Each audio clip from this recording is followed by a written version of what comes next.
The day had started like any other, with sunlight spilling lazily through the half-closed blinds of my bedroom. My name is Ryan, an ordinary guy by most standards, college student, part-time library assistant, and someone who had always kept one very unusual secret. Deep down, I loved exploring a side of myself that few could understand: dressing as a woman. It wasn't just a passing curiosity, it was a part of me I had kept hidden, a private thrill I indulged in behind closed doors. My apartment was modest but carried traces of that secret world.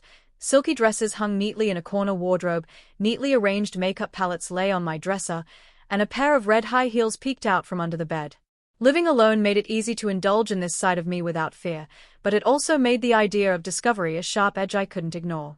The thought of someone seeing me like that, vulnerable, transformed, entirely myself yet entirely exposed, filled me with both excitement and terror.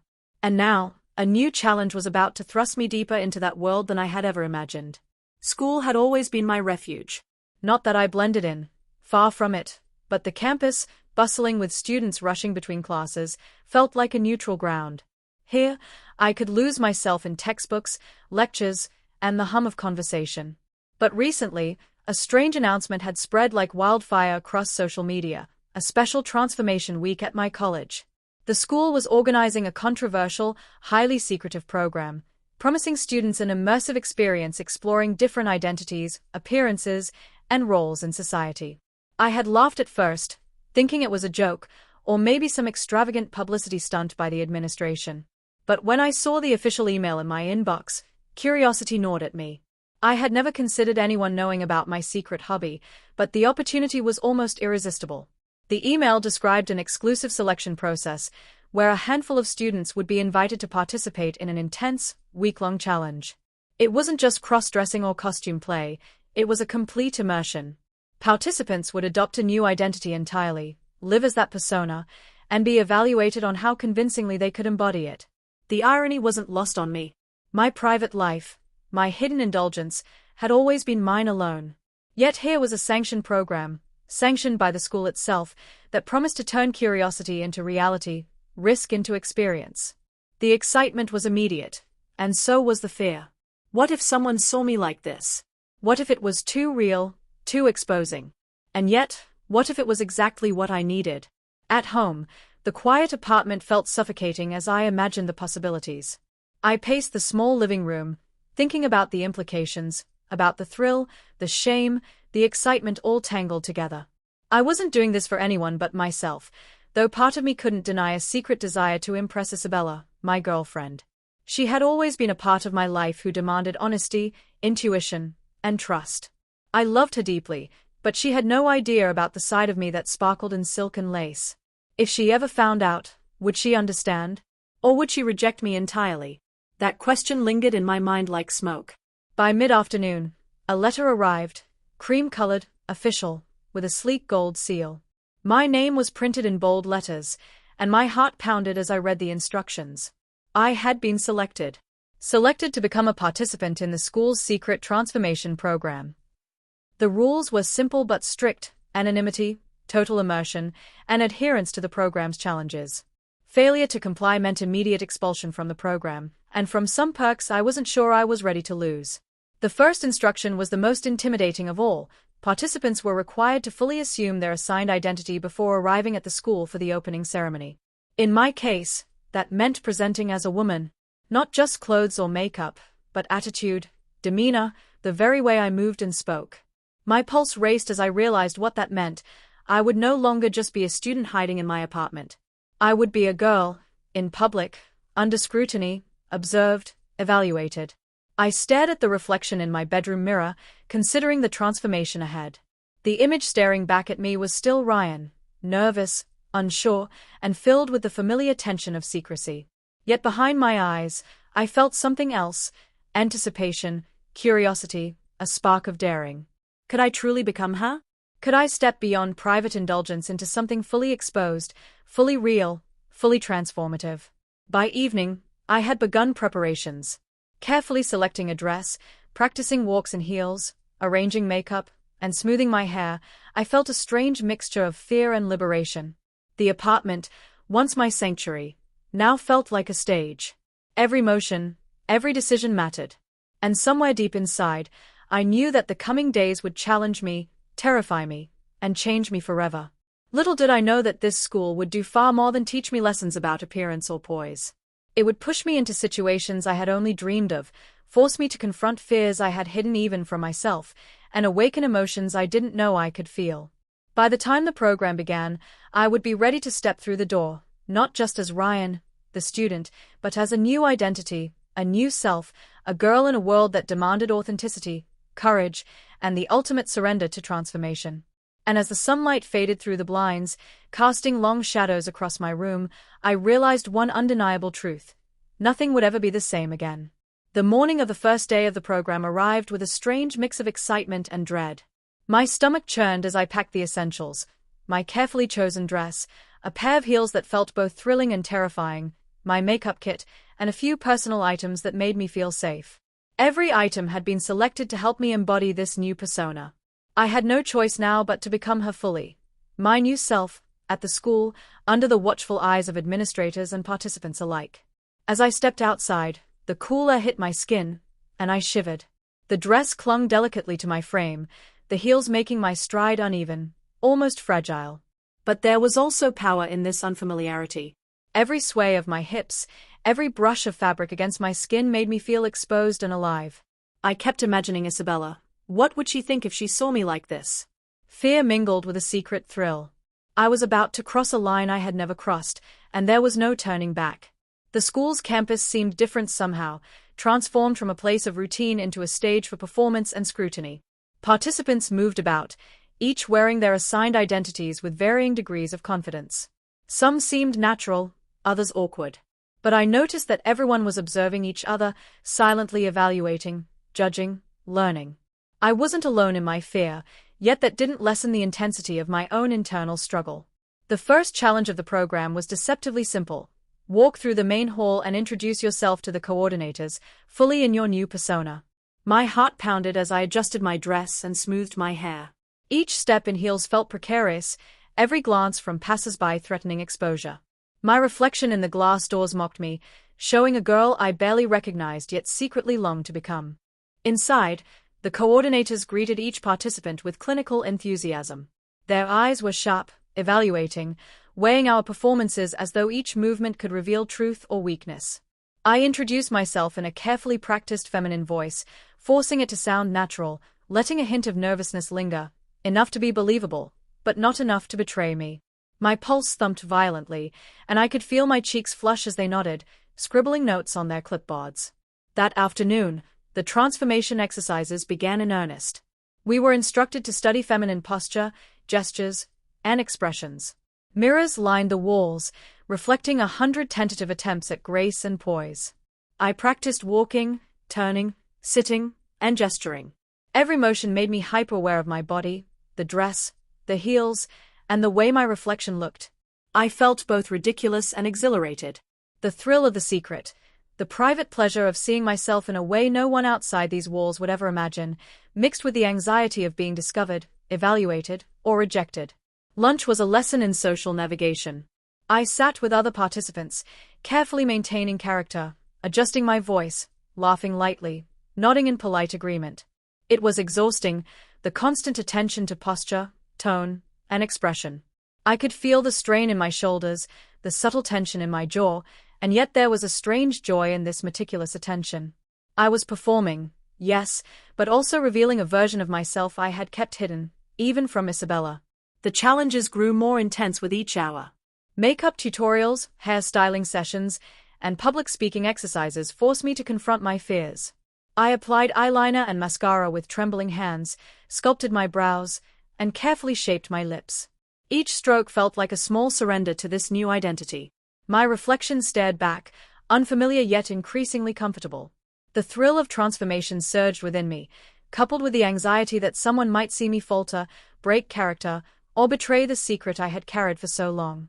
By the end of the day, exhaustion had mingled with a strange exhilaration. My body ached from the constant posture corrections, heels, and performance, yet I felt more alive than I had in months. I had glimpsed the power of fully inhabiting this new persona, the vulnerability and thrill of walking the fine line between exposure and mastery.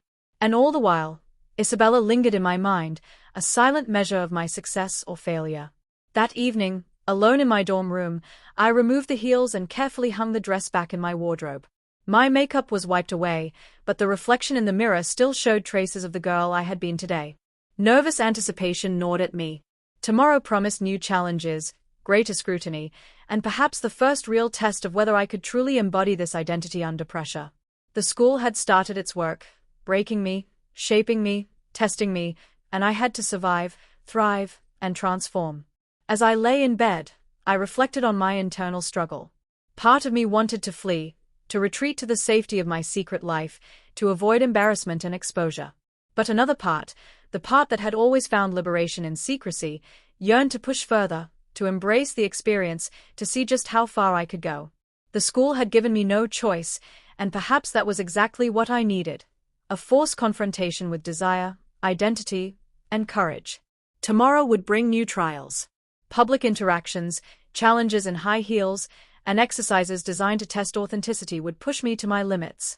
I would learn the thrill of near discovery, the pangs of embarrassment, and the intoxicating confidence of stepping fully into this new self. The suspense was building, and with it, the promise of transformation, the kind that would leave me forever changed, in ways I had only dreamed of. The next morning, the school's challenges escalated immediately. The instructors announced that we would participate in a public presentation in the campus hall, demonstrating everything we had learned about posture, voice, and social grace. Panic surged through me. This was no longer a private exercise. Every movement would be scrutinized. My heart raced as I adjusted my dress and smoothed my hair, trying to embody confidence I didn't feel. As I walked toward the hall, heels clicking sharply against the polished floor, I noticed the way other participants observed me. Some smiled encouragingly, others studied every detail, their eyes unflinching. I felt exposed, yet strangely empowered. The thrill of being seen, of risking discovery, made my pulse spike with excitement and fear. The presentation began, each participant performing in turn. When my moment came, I stepped forward, hips swaying delicately, voice soft but firm. The instructors nodded, scribbled notes, and whispered to each other. I felt the tension in every limb, the weight of expectation pressing on my shoulders. Then, in the middle of my speech, disaster struck. One of my heels caught on the edge of the stage. I stumbled, heart leaping, face flushing crimson. For a terrifying moment, I thought I would fall completely, but somehow, I regained my balance, sweeping a hand across my chest as if nothing had happened. Laughter and whispers rippled through the audience, some amused, some sympathetic. The instructors' expressions remained unreadable, but I could sense a new intensity in their scrutiny. I had survived, barely, but the incident made me hyper-aware of every subsequent movement. Later that day, the instructors introduced a surprise test. We were to navigate the campus in pairs, interacting with other students, teachers, and visitors while maintaining our assigned personas. Panic bubbled in my chest. I was paired with a confident participant named Lila, who had mastered her demeanor. She whispered tips under her breath, helping me adjust my posture, voice, and gestures. Each interaction was a gauntlet. Every glance or comment threatened exposure. I felt my nerves fray, but also a thrill I had never known. During a lunch break, an unexpected visitor arrived, Isabella. My heart stopped. I had assumed she wouldn't appear until the weekend, but there she was, wandering into the cafeteria, scanning the crowd. My pulse raced. I ducked behind a table, praying she wouldn't see me. Yet, a moment later, her eyes landed on me. She froze, expression unreadable. My mind screamed, should I run? Should I act natural? The suspense was unbearable. Desperate, I forced myself to walk toward her, heels making my steps precarious. Each movement was measured, deliberate. I could feel my makeup, hair, and outfit all conspiring to create a convincing illusion. Isabella's gaze tracked me, intense and probing. I greeted her with a soft, feminine voice, heart hammering in my chest. Her silence was deafening. Every second stretched into an eternity as I tried to maintain composure. The day's challenges continued, each more grueling than the last. We were asked to participate in a group exercise simulating a formal event, complete with a mock banquet and client interactions. The pressure was suffocating. I had to balance grace, poise, conversation, and improvisation, all while maintaining the persona that had already begun to feel like a part of me. The slightest misstep could reveal my secret. During the banquet, my confidence wavered. A plate slipped from my hands, clattering loudly. All eyes turned to me. Heat surged through my body. I felt exposed, vulnerable, yet there was also a strange thrill in the moment, an acknowledgement of my humanity, of the delicate balance between mastery and failure. I recovered, smiling politely, but the instructor's eyes lingered, judging, evaluating. Then came the symbolic moment of transformation. Back in the dorm room, alone for a brief break, I caught my reflection in the mirror. The girl staring back at me no longer felt like an illusion. My posture, my expression, the subtle confidence in my movements, they all reflected a version of myself I had long kept hidden. The dress and heels were no longer props, they were extensions of identity. My heart swelled with conflicting emotions, pride, fear, exhilaration, and anxiety. As evening fell, the instructors announced the final challenge, an evening performance where each participant would present a short monologue, fully in character, under dim lighting that heightened every detail. The suspense was unbearable. I rehearsed in my mind, feeling the fabric of the dress, the tightness of the heels, the delicate weight of the wig. Every sensation reminded me of vulnerability and empowerment intertwined. When my turn came, the lights dimmed, and I stepped forward. My voice trembled initially, but I forced steadiness. As I spoke, every eye in the room focused on me. The thrill of performance merged with terror. The fear of exposure was a constant companion. I saw Isabella in the back row, silent and observing. Her expression was unreadable, heightening my anxiety. Then, an unexpected twist. A participant behind me whispered, causing me to lose focus. The wig shifted slightly, threatening to fall. I froze, a surge of panic coursing through me. Time slowed. Every second stretched as I adjusted it subtly, trying to maintain composure. The audience remained oblivious, yet my heart pounded violently. I realized, in that moment, that the thrill of near discovery was intoxicating. The closer I came to being caught, the more alive I felt. By the end of the performance, I was trembling, sweating, and exhilarated. I had survived every challenge, navigated near disasters, and confronted every fear. Yet the suspense remained unresolved. Isabella's eyes followed me as I left the stage, expression unreadable, leaving me in agonizing anticipation. Had she suspected the truth? Would she confront me, or was she silently complicit in my transformation? As I returned to my dorm room, removing the heels and carefully hanging the dress, I reflected on the day. My body ached, my nerves were frayed, yet I felt an unparalleled sense of achievement. The suspense had reached its peak, the tests, the public scrutiny, and the near exposures had pushed me to the edge. Tomorrow promised resolution, but also the lingering tension of Isabella's gaze and the school's relentless evaluation. The evening settled over the school like a velvet curtain, soft shadows stretching across the hallways and classrooms. My body ached from the day's intense challenges, yet my mind was sharper than ever, racing with adrenaline and anticipation. I carefully removed my heels, the satisfying click of the floor beneath my feet echoing the rhythm of my heartbeat. The dress, once a symbol of embarrassment and fear, now hung neatly in my dorm closet, an emblem of the identity I was beginning to embrace. Isabella's presence lingered in my thoughts. Every glance she had given me throughout the day was replayed in my mind, her eyes unreadable, her expression frozen in a mix of curiosity and judgment. Did she know?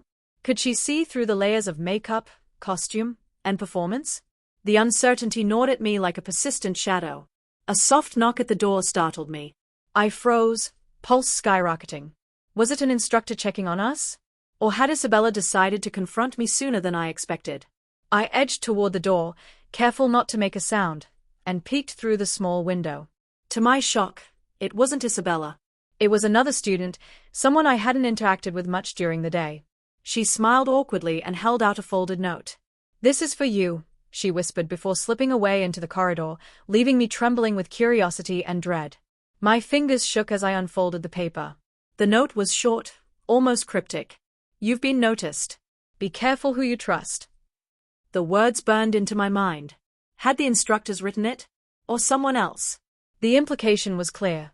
My secret life, my carefully maintained persona, was no longer entirely mine. Someone knew, or suspected. The thrill of secrecy that had fueled my transformation now morphed into a tense anxiety. Every sound in the empty dorm felt amplified. A creaking floorboard, a whispering breeze, a distant laugh. I moved to the mirror, gazing at my reflection.